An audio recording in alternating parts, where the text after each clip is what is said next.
क्या आपने कभी सोचा है कि इन्वेस्टर्स एक कंपनी में इन्वेस्ट करके लाखों करोड़ों रुपए कैसे कमा लेते हैं जबकि वो कंपनी किसी स्टॉक एक्सचेंज पे लिस्ट भी नहीं हुई हो?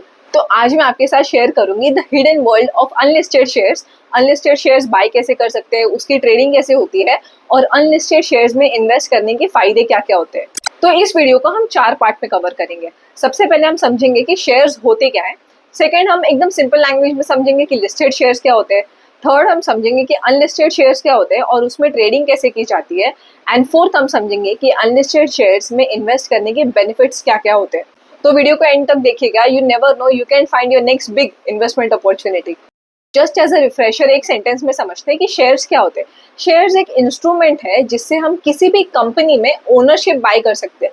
इट डजंट मैटर कि कंपनी स्टॉक एक्सचेंज पे लिस्टेड है या अनलिस्टेड है, हर कंपनी की ओनरशिप बाय करने का तरीका सिर्फ एक शेयर्स होता है। तो आपको डाउट होगा कि लिस्टेड शेयर्स और अनलिस्टेड शेयर्स में फर्क क्या है। तो सबसे पहले हम समझेंगे कि लिस्टेड शेयर्स क्या है और उसके बाद हम समझेंगे कि अनलिस्टेड शेयर्स क्या है। तो लिस्टेड कंपनी या लिस्टेड शेयर्स वो होते हैं जिस कंपनी ने अपना आईपीओ किया हो, मतलब इनिशियल पब्लिक ऑफरिंग की हो और अपनी कंपनी को नेशनल स्टॉक एक्सचेंज या बॉम्बे स्टॉक एक्सचेंज पे लिस्ट कराया हो। जिस कंपनी का आईपीओ हो जाता है और वो नेशनल स्टॉक एक्सचेंज या बॉम्बे स्टॉक एक्सचेंज पे लिस्टेड होती है, उस कंपनी के शेयर्स मार्केट में फ्रीली ट्रेडेबल होते हैं। उसकी प्राइस आपको हमेशा पता होगी, उसके वॉल्यूम्स आपको पता होंगे और उस कंपनी के रिलेटेड हर खबर आपको न्यूज में इजीली अवेलेबल होगी। Now the obvious second question is कि अनलिस्टेड शेयर्स क्या होते हैं। अनलिस्टेड शेयर्स या अनलिस्टेड कंपनीज वो होती है जो कंपनीज नेशनल स्टॉक एक्सचेंज या बॉम्बे स्टॉक एक्सचेंज पे फिलहाल लिस्टेड नहीं है। इस कंपनी के शेयर्स पब्लिकली ट्रेड नहीं होते एट एनएसई और एट बीईसी। कंपनी के शेयर्स पर सेबी के ज्यादा रेगुलेशंस अप्लाई नहीं होते। तो अगर शेयर मार्केट पे इन कंपनीज के शेयर्स लिस्टेड ही नहीं है या पब्लिक ट्रेडिंग के लिए अवेलेबल ही नहीं है, तो हम अनलिस्टेड शेयर्स बाय या सेल कैसे कर सकते हैं। किसी भी अनलिस्टेड कंपनी में उस कंपनी के शेयर्स कंपनी के ओनर्स के पास, उसके प्राइवेट इन्वेस्टर्स के पास और उनके एम्प्लॉयज के पास through employee stock options available रहते हैं।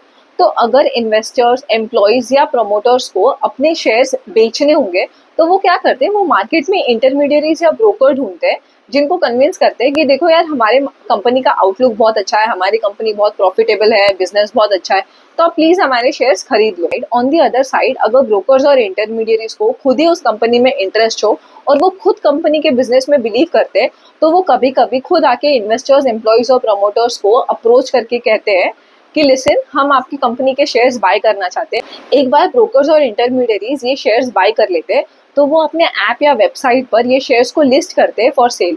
अगर आप भी वो ऐप डाउनलोड करते हो या उनकी वेबसाइट्स विजिट करते हो तो आप भी ये शेयर्स उनसे बाय कर सकते हो। और एक बार अगर आपने शेयर्स बाय कर लिए तो आप भी ओनर बन जाते हो of unlisted shares. So in unlisted market, share के सेलर्स और बायर्स डायरेक्टली एक दूसरे को कांटेक्ट नहीं करते। इन दोनों का कांटेक्ट वाया इंटरमीडियरीज या ब्रोकर्स ही होता है। तो किसी भी अनलिस्टेड मार्केट में आपको डायरेक्टली पता नहीं होगा कि यार कोई बायर अवेलेबल है क्या, कि कोई सेलर अवेलेबल है क्या। हेंस इट सो हैपेंस कि कभी कभी कुछ सेलेक्टेड कंपनीज के बाइंग पर वेटिंग लिस्ट भी होती है। ऑन द फ्लिप साइड, अगर आपको इन कंपनीज के शेयर बेचने भी होंगे तो आपको पता नहीं होगा कि मार्केट में कोई बायर अवेलेबल भी है कि नहीं है। In worst case scenario it can so happen कि जिस कंपनी के अनलिस्टेड शेयर्स आपने खरीदे हो, अगर उस कंपनी के कोई एक्टिव बायर्स नहीं है या उस कंपनी में ज्यादा लोगों को इंटरेस्ट नहीं है, तो आपके पास वो शेयर सालों सालों तक पड़े रहेंगे जब तक उस कंपनी का आईपीओ नहीं आ जाएगा।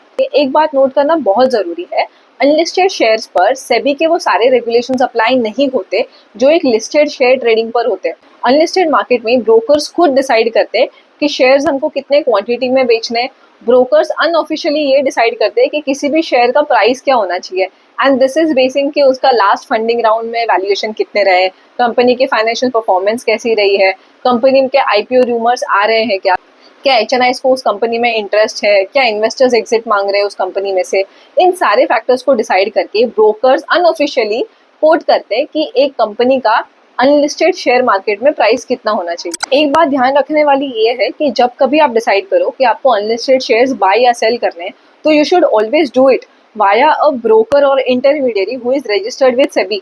बहुत सारे केसेस हो चुके हैं जहाँ पे ब्रोकर्स ने बताया है कि वो अनलिस्टेड शेयर्स में इन्वेस्ट करेंगे, आपसे लाखों में पैसे लेंगे और आपको आईपीओ के बाद बम्पर गेन्स मिलेंगे। बट ऐसा नहीं होता। These are all fraud and scams because transparency of data नहीं है। कुछ कंपनीज जिसके शेयर्स अनलिस्टेड मार्केट में ट्रेडिंग के लिए अवेलेबल है, those are NSE, SBI, AMC, OYO, boAt et cetera. Now before we proceed to understand कि अनलिस्टेड शेयर्स में इन्वेस्ट करने के बेनिफिट्स क्या क्या होते हैं, make sure you subscribe to the channel and leave a comment stating why you like or dislike investing in unlisted shares। समझते हैं कि लोग अनलिस्टेड शेयर्स में इन्वेस्ट क्यों करते हैं और अनलिस्टेड शेयर्स में इन्वेस्ट करने के बेनिफिट्स क्या क्या होते हैं। Number one benefit is you get early access to growth and high return potential. Basically unlisted shares में इन्वेस्ट करने का ये मतलब है कि आप कंपनी में तब इन्वेस्ट कर रहे हो जब कंपनी का ना एक प्रूवन ट्रैक रिकॉर्ड नहीं है, जस्ट कंपनी अपने आप को प्रूव कर रही है, वो अपना सर्वाइवल बिल्ड कर रही है, अपना रेपुटेशन बिल्ड कर रही है मार्केट में। तो जब आप किसी अनलिस्टेड कंपनी में इन्वेस्ट करते हो तो उसमें रिस्क ज़्यादा होता है। आपको पता नहीं कि यार कंपनी लॉन्ग टर्म में सर्वाइव कर पाएगी कि नहीं, मार्केट में रेपुटेशन बिल्ड कर पाएगी कि नहीं, इसका बिजनेस स्ट्रॉन्ग होगा, कंसिस्टेंट प्रॉफिट ग्रोथ होंगे कि नहीं। Hence you take a risk by investing in unlisted shares। At the same time आपके पास चांसेस है कि अगर ये कंपनी सक्सेसफुल हो गई तो IPO के बाद आपको बम्पर लिस्टिंग गेन्स मिल सकते हैं। Recent example of how unlisted shares gave investors a great return is Waaree Energies। Unlisted market में वारी एनर्जीज के शेयर्स ट्रेड कर रहे थे around 800 rupees in the year 2023। अब लिस्ट होने के बाद वारी एनर्जीज के शेयर्स ट्रेड कर रहे हैं at 2,900 rupees। Now this is more than 300% returns। The next example is Zomato। In the year 2021 Zomato के unlisted shares ट्रेड कर रहे थे at 52 rupees। At this time किसी को भी Zomato पे भरोसा नहीं था कि ये सच में स्केल अप करके प्रॉफिटेबल भी बन पाएगा। Today shares of Zomato are trading at 220 rupees। The next classic example is shares of Bombay Stock Exchange। In the year 2012 shares of Bombay Stock Exchange were trading at just 200 rupees। Today shares of Bombay Stock Exchange is trading at 7,500 rupees per share। But क्या सारे unlisted shares 200% 300% returns देते हैं?